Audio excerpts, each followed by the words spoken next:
গরম পড়েছে যে এই গরমে শুধু দইয়ের ঘোল খেতে হয়, আর কিছু না। তুমি খাবে পাপান? আমার পাপান খাবে দইয়ের ঘোল, একটু খাও দেখি। দেখি দেখি দেখি দেখি, বিড়াল হয়ে গেছে মনে হচ্ছে। না, হয়নি। গরমে শুধু এখন দইয়ের ঘোল চলে ডেলি। হাম হাম, তুমি খাবে?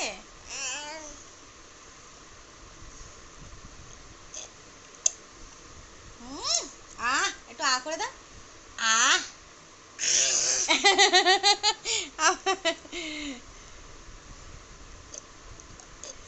একটু করো। আহ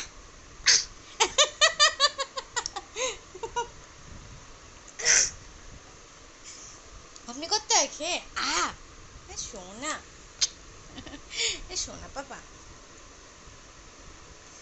বহুত গরম, বহুত গরম পড়েছে। আর খেতে হবে না, চলো। চলো, তো চলো দইয়ের ঘোল খাই, আর তোমরাও খাও, জল বেশি করে খাও এই গরমে, বাপরে বাপ। চলো খেয়ে নাও।